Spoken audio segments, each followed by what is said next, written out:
Hey everybody, it is Monday and we are starting um, our novel in the next two classes. So we are going to be reading the novel called The Outsiders, and you got to know a little bit about it from one of our last lessons, but we're going to get into a little bit more detail today.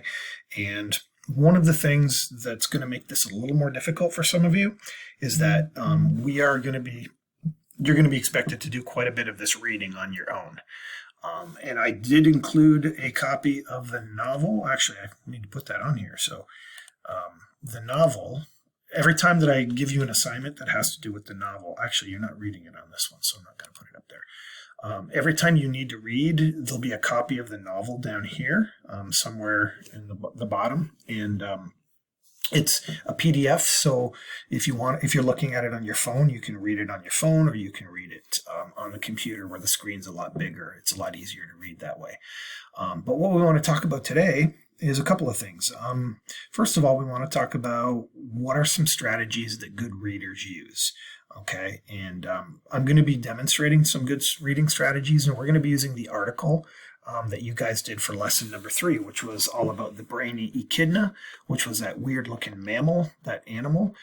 If you didn't turn in that assignment, this is going to be a little more difficult for you because you're going to be falling behind.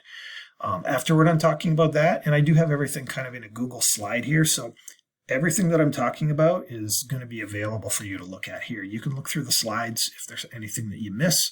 A lot of this is on you. There's a lot of independent work here, guys. And, the fact that many of us are working from home is going to make it a little bit more difficult. So a little trick that you might want to work on too is the book, The Outsiders, is available on YouTube. I mean, if you just type in The Outsiders chapter whatever, there's every single chapter is available on YouTube. So for the next lesson, in lesson number 5, I do put a link to chapter 1 on YouTube. I'm not going to put the links up there. It's up to you. You can listen to the chapter, but if you do listen to the chapter, I want you to also have the text of the chapter opened up on your computer, because you can listen to a YouTube video, minimize it, and still read the novel as well.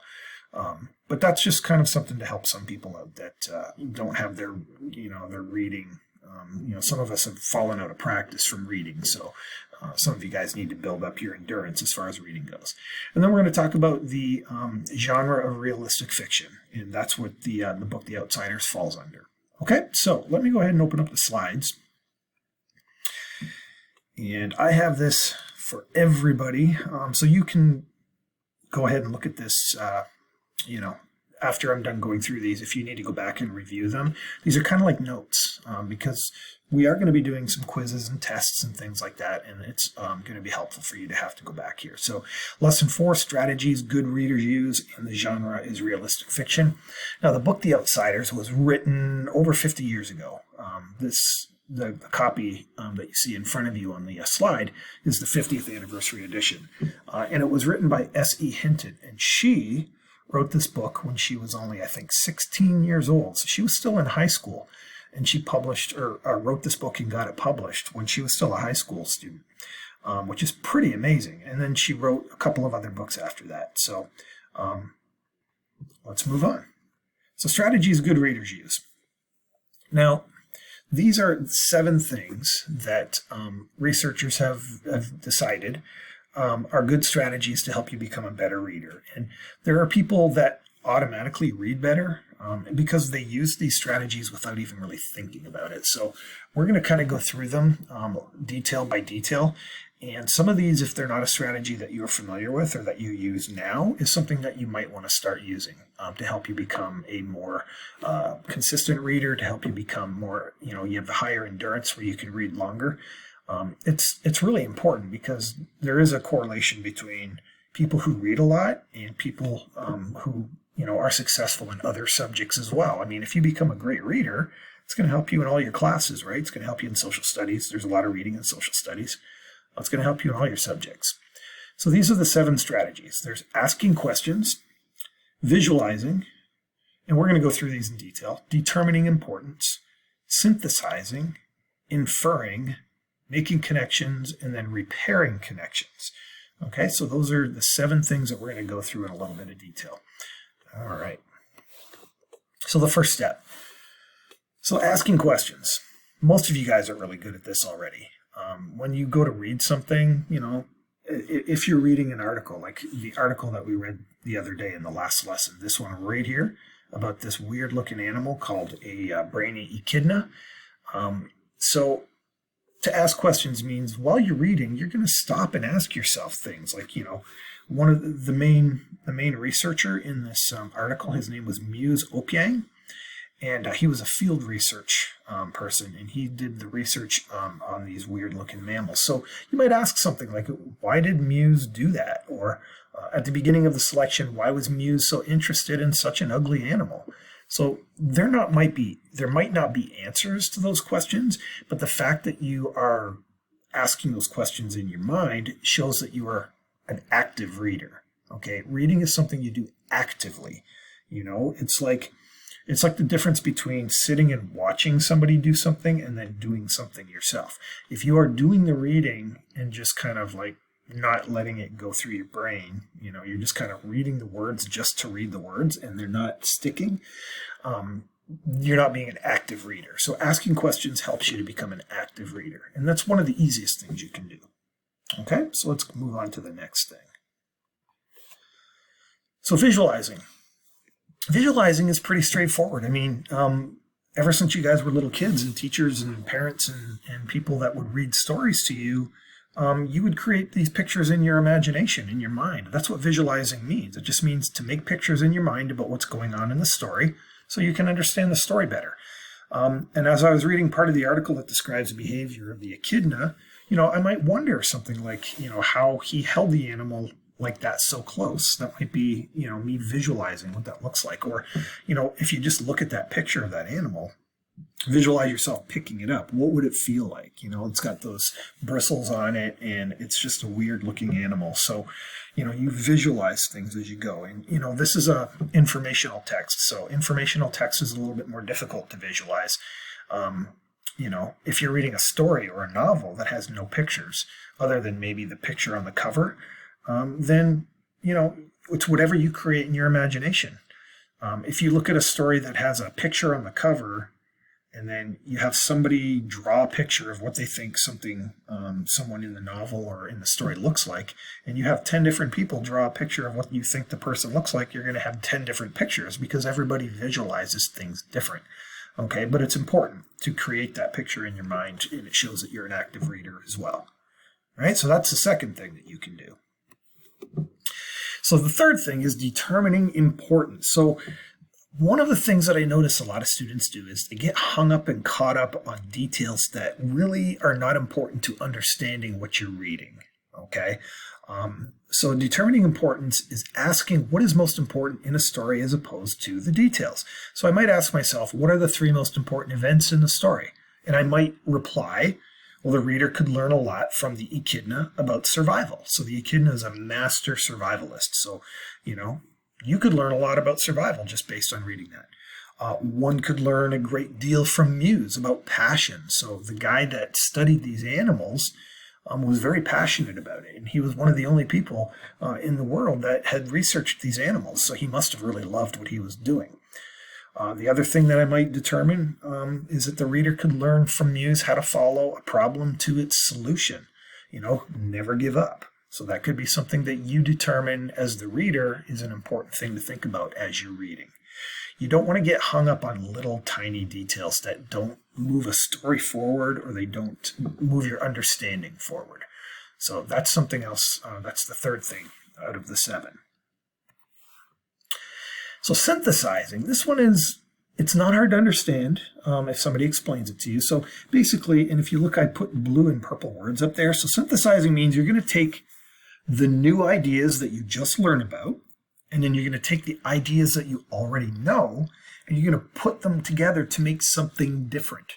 Okay, so I'm just going to read it straight to you guys. So it says synthesizing means combining new ideas from what I have read with what I already know to learn something that will help me understand a story or my own life better.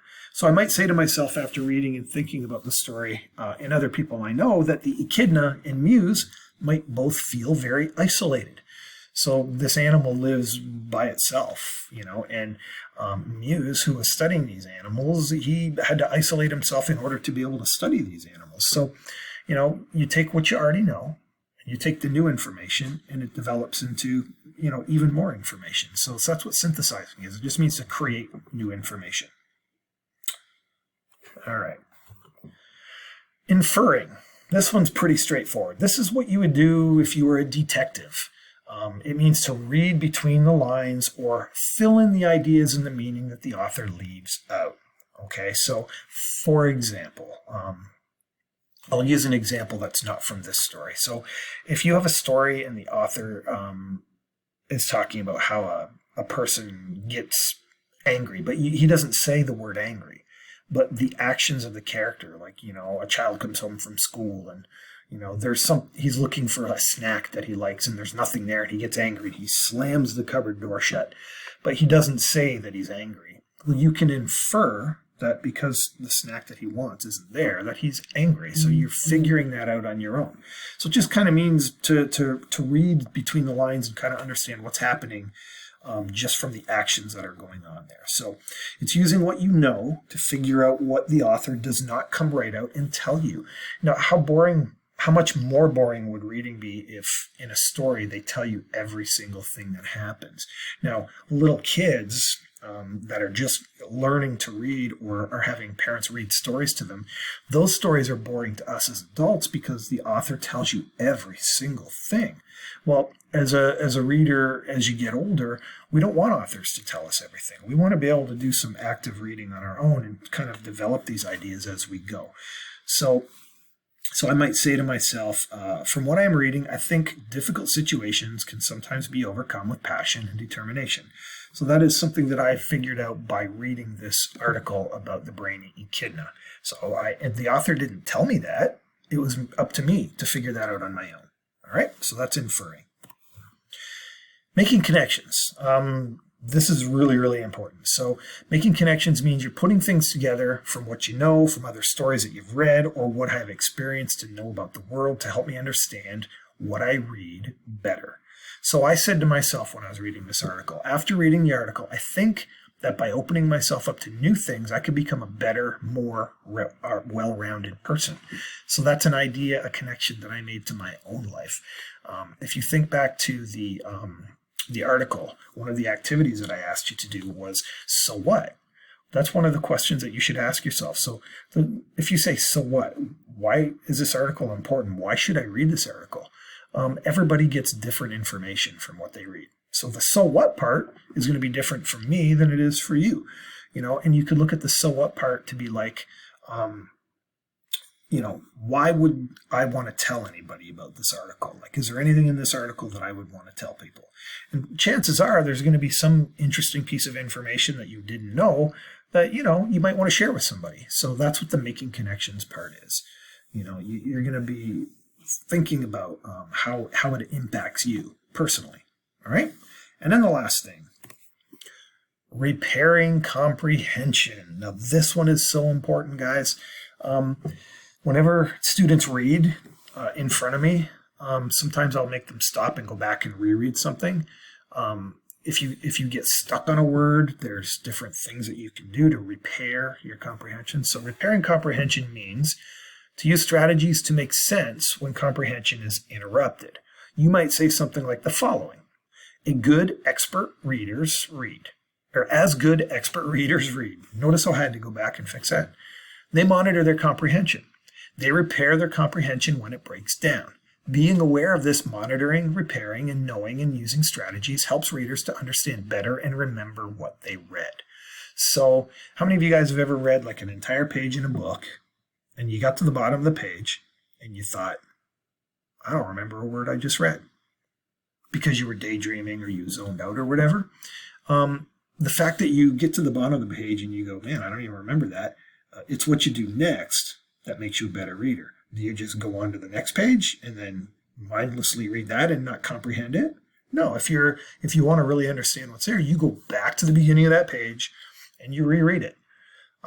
You have to kind of repair your comprehension as you go. If there's something you don't know, there are strategies that you can use as a reader, and these are strategies that we've gone over in 6th grade and 7th grade, and we'll go over them again this year, of what you can do to go back and help you understand things. All right, so those are the 7.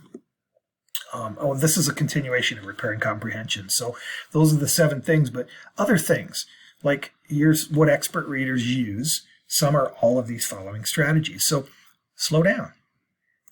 Some of you guys rush through reading because you want to get it done.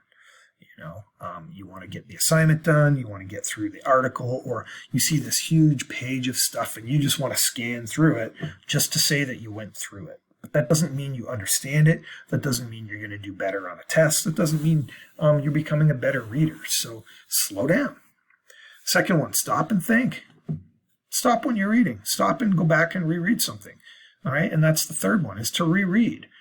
I can't tell you how many times that I have to go back and reread things so that I know that I understand them really well. And as a teacher, it's important that in order for me to teach you something, I have to understand it even better than you do.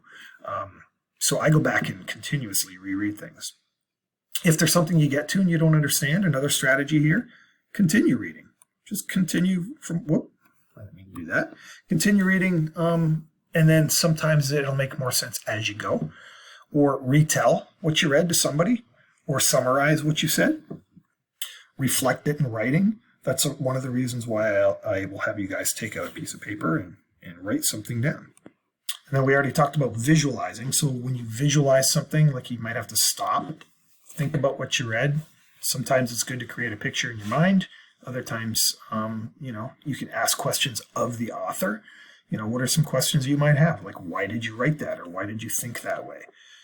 Text patterns. If it's informational text, you're going to see subheadings, you're going to see pictures, you're going to see things like that.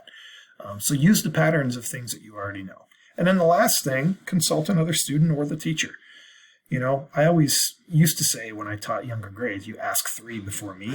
You go through all of this stuff before you come to me and say, I don't get it or I don't understand it. Okay, so kind of important that you realize that there are things that you can do to make your reading better.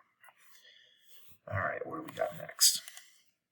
Okay, so last thing. The story we're about to read is a realistic fiction story. What is realistic fiction? Well, we've read a lot of realistic fiction in 7th grade, so the definition actually of realistic fiction is a story that attempts to portray characters and events as they actually are.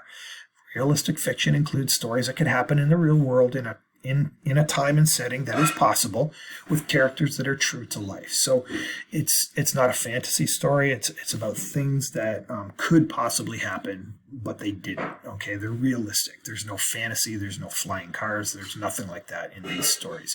The relationships that people have in these stories are true to life relationships that you might see somebody have in your own life.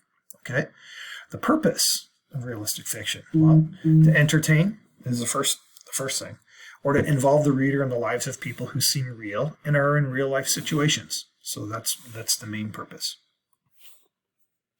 So the form and features, now this should be just a review for you guys because we've talked about the story plot quite a bit in pretty well every novel that we've done. So form and features, we have the beginning introduces the characters in a setting, conflict, problem, or goal.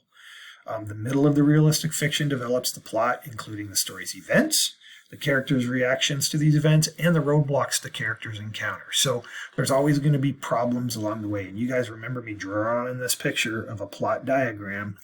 Okay, and remember these things that happen at the beginning, these things that happen at the beginning are called the exposition. So we find out who the characters are, the setting, and the conflict are right at the beginning of the book to help us understand the base events and how things are going to change as they go.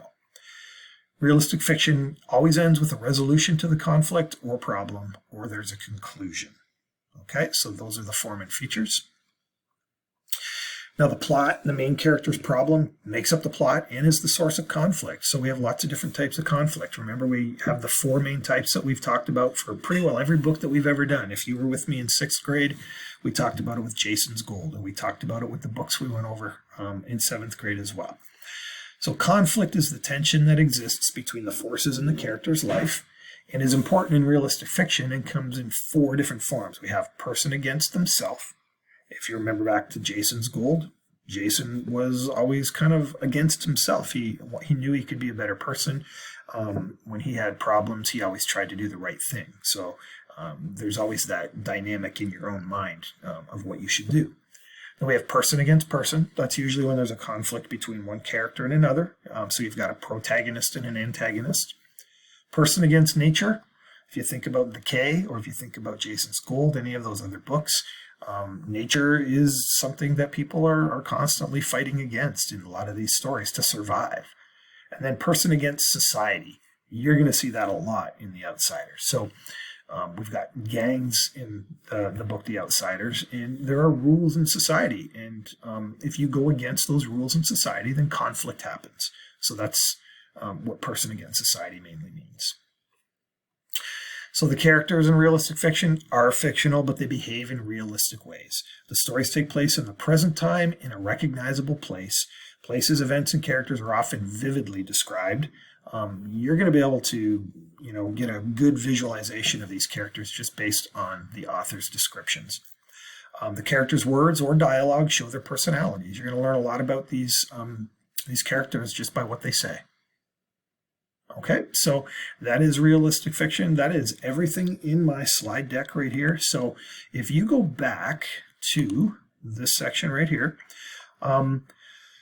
everything that I just talked about for realistic fiction, I just put in one document right here. So you could go back and review that. This is kind of for notes for later if I give you a quiz. And this is what I'd like you to do. This is your exit ticket. So I want you to think about those 7 strategies that good readers use. I want you to choose one of them. And I want you to explain it to me in your own words. And I want you to give me an example of how you would use that strategy. Okay, so those 7 examples, go back to them. Right here. Choose one of these. And you can go back to the slide and reread it, or you can go back in the video and listen to what I had to say about it.